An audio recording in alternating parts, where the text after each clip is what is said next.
البارحة الصوت القصيد من الحزن ما له ضمير، ما له ضمير. سيل دموع الذكريات اللي بعد طول المدى.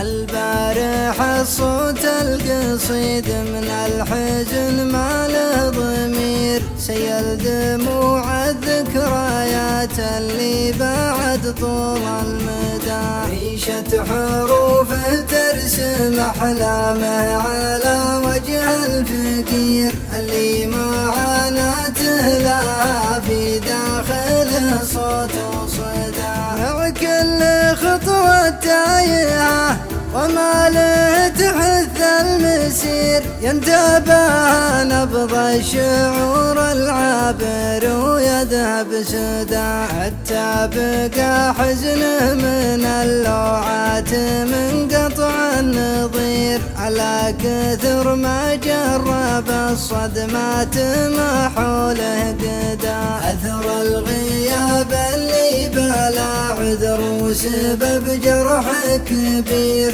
تبطي رسوم في ربوع القلب لو ما له جدا.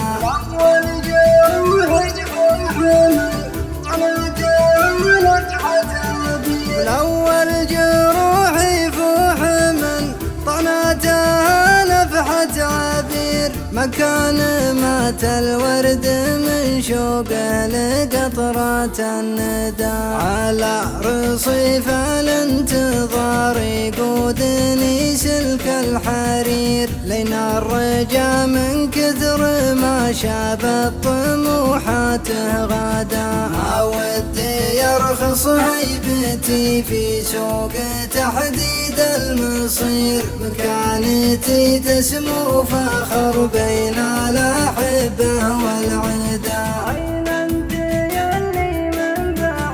أين أنت يلي من بعد ما غبت ما سويت خير، تركتني في زحمة الأشواق بالي ما هدى.